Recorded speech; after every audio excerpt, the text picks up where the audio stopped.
I love my kitchen garden, my potager, my vegetable garden, my raised bed garden, whatever you call it. I love the little space that I have created. And today I just really want to talk about the process, the journey, when and how I started building all of these raised beds and walls, trellises, because I know that a lot of you that are starting gardening for the first time might be a little bit discouraged by all of the pictures and videos that you see of people with established gardens, and it might be a discouragement if you are just beginning this year, if you're just starting vegetables. But I want to assure you that what you see here right now, it has taken 3 years in the making and it's still growing. Most of the time, the people that you see showing their beautiful established raised beds, it didn't happen in 1, 2, or maybe even 3 years. It has taken a long time, and today I just want to show you my journey with the vegetable garden. And maybe if you're feeling down because your space doesn't look as good as the next person, I hope that this video can be just a little bit encouraging that it's not going to happen overnight. 2020 is when I started preparing outside physically for everything that was going to be my raised beds, my area for growing vegetables. But in reality, 2019, that's when I started learning, researching, educating myself about growing vegetables. Up until this point, I was only team flowers. Everything was flowers for me. I didn't grow any vegetables at all. My husband was actually the one taking care of a couple of tomato plants, a couple of peppers, maybe some sunflowers, and that was it for the vegetable garden. I really didn't care as much for growing the vegetables. I just didn't. But about 2018, things changed with his work. He was no longer able to take care of the vegetables. And if we really wanted any vegetables at all from the garden, I was going to have to be the one taking care of. So about the last part of 2019, about 6 months before 2020, I started watching videos, reading blogs, reading books from the library, anything that I could find about growing vegetables in a backyard. I was there reading, watching it, learning from it. And that's how I found Jess from Roots and Refuge and Gary from the Rusted Garden. They were really the two people that I found, and I just kept on watching every video that they had about growing vegetables. At the time, I didn't even know that I was going to fall in love with tomatoes, but it was through Jessica of Roots and Refuge that I found a bunch of tomatoes that I really wanted to try to grow. And by the end of 2019, I had a list of tomatoes and a lot of other vegetables that I didn't even know that I could grow here in Indiana. Gary of the Rusted Garden was so kind to show everybody in his videos about how to start these vegetables from seed. Step by step, he used showing his videos everything that you wanted to know about growing from seed, and that was really helpful for me. So from all of this research in 2019, I figured out 2 things. One, I needed more space to grow the vegetables that I wanted, because I really wanted a lot of tomatoes. I wanted a bunch of peppers, I wanted melons, and the tiny bed that my husband had at the time was just not gonna do it. And 2, if I wanted to grow the varieties that I wanted to grow, I was gonna have to start from seed. And again, up until this point, even though I have been growing flowers from years, I never started anything from seed. So I quickly realized that I was going to have to do some physical work to make some space, make some room in my backyard, and that's what we did in 2020. We started to fix an area that was, I believe, the original driveway of the property. This space is a very old space. It's a fixer-upper, and we had been accumulating soil from other projects. If you live in a fixer-upper, you know that there are always tools and equipment and soil and work. So I knew that I could make that space, I could transform it into maybe raised beds or something that was available for us to grow vegetables, because at the time it was just being wasted by folding soil. The area was full of gravel. It was a mix of soil and gravel, and I knew that I couldn't grow anything in the ground. So that's why that was the main reason why we decided to go with raised beds. We used treated wood for the beds, and for in between the beds, I chose the mini pine nuggets that you could easily find at Lowe's. I really like the look, and it's something that I can easily clean up or maintain by just adding a couple of bags here and there every spring, and it just looks like new.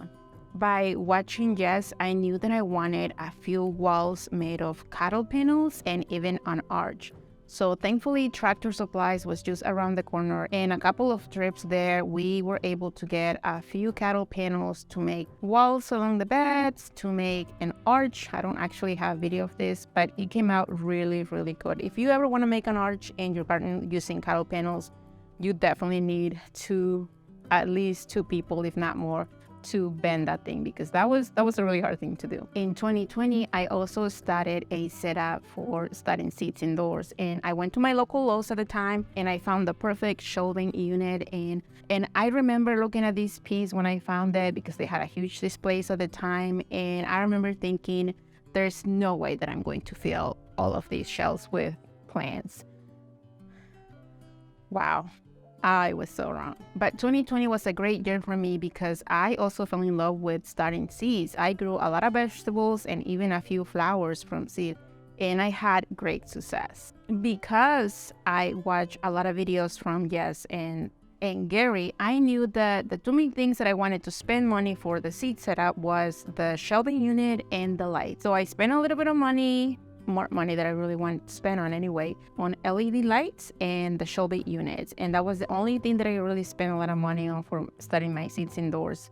Everything else, I went a little bit on the cheap side. I did everything as convenient and creative as possible. I will use and reuse whatever containers I got from buying groceries at the store, and I even found a lot of things at home that I could make work, like cooking sheets became my trays. 2020 was a huge success for me in my kitchen garden. I fell in love with growing vegetables and especially tomatoes.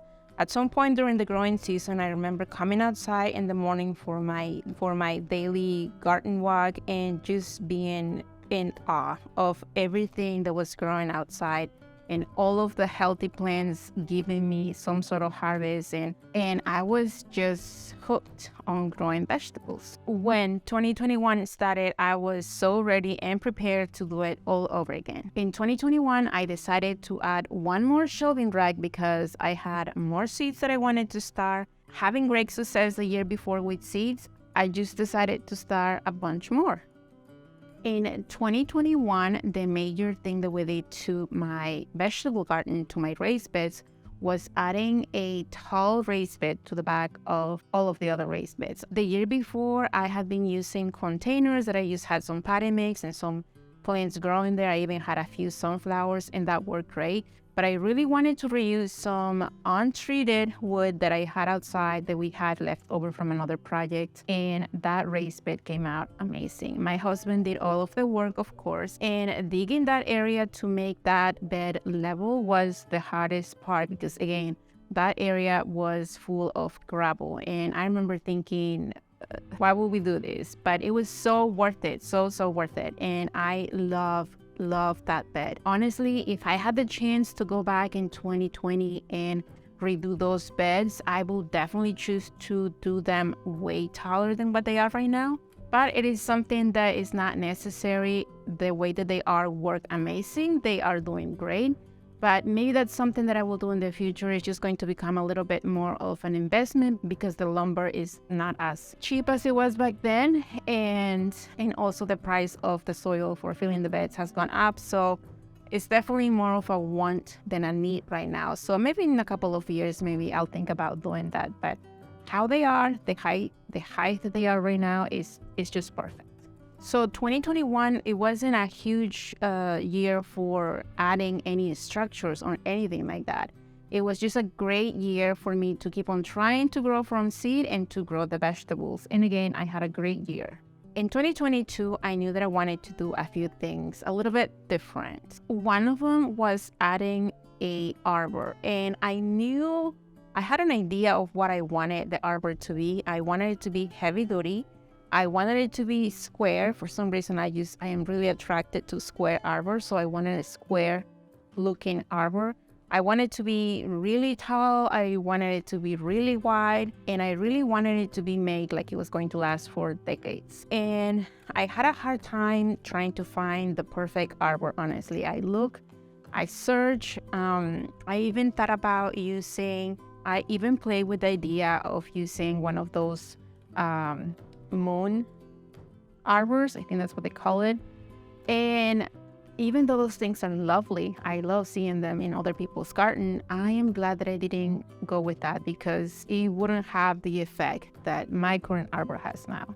So looking at my options, looking at things online, I just couldn't find anything. So I decided to ask my husband for help in building one. And when I said that, it's more like he built it and I helped a little. The arbor is made mostly of 4x4s and some panels that I got from Lowe's.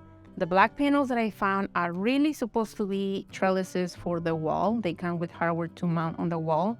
But when I found those, I knew that those were going to be the perfect netting for my arbor. And those things are already made of steel. They are black. They're not going to rust. And they were just perfect for finishing the arbor. And because that arbor was going to be black, I decided to just paint everything in black. And I loved it. Although I had to spend a little bit of time convincing my husband that that's the look that we wanted to go with because he also lives here. So if he's going to look at this thing every day, then might as well, make sure that he's happy with it. It made the space feel completely different and it just added that needed makeover or refresh look that I wanted for the kitchen garden for that year. I don't actually have video of this, but later on, a few weeks later, I decided to grab a couple more panels and some more treated wood, and my husband built a back wall on the very tall raised bed that we had back there.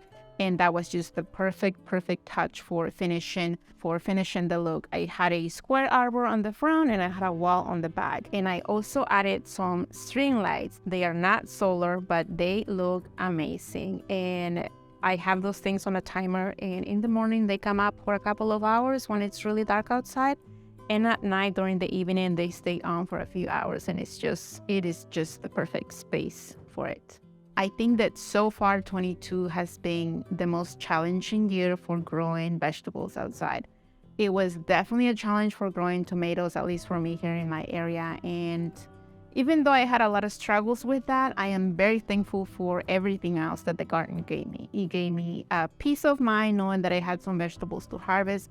And I did get some tomatoes, just not as many as I wanted. But overall, 2022 was a great year in the garden. So here we are in 2023. Today is actually the first day of the spring. I am so psyched for the weather to start changing. It's a little bit cool outside, but that is fine. But I have a couple of ideas for this year for this kitchen garden.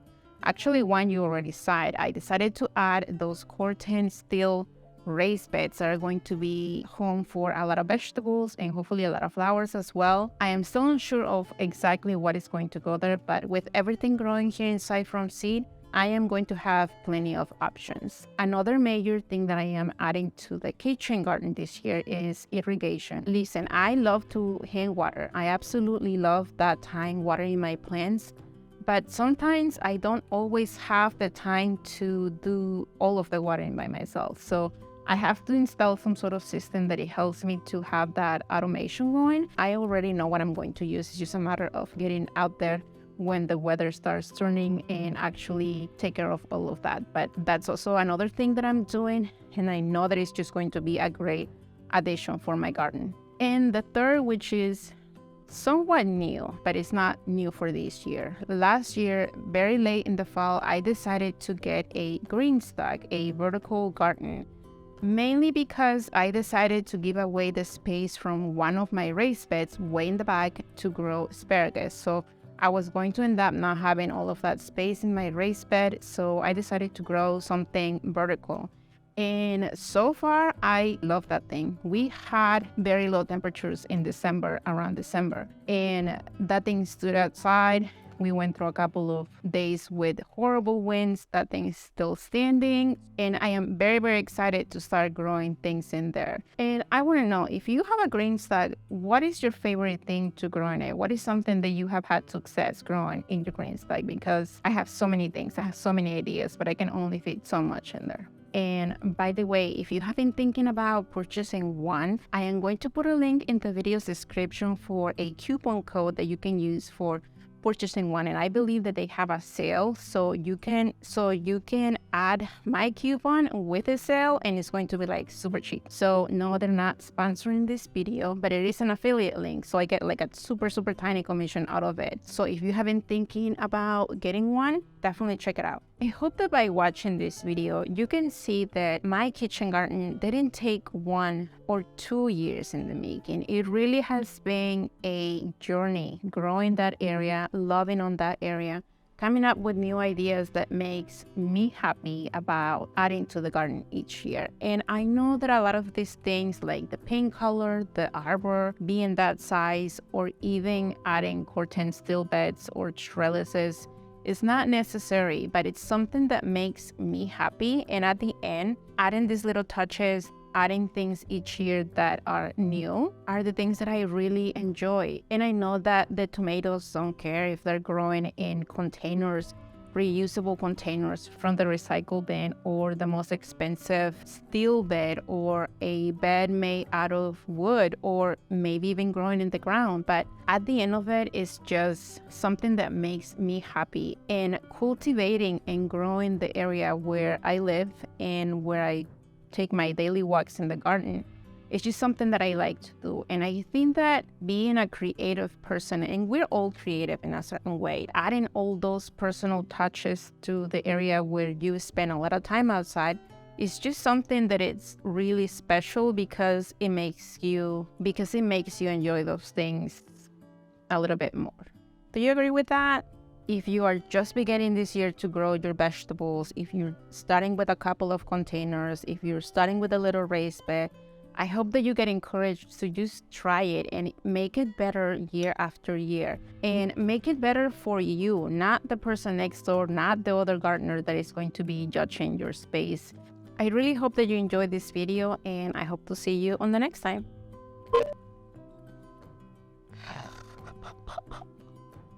I almost got all my coffee on me. It would have been great.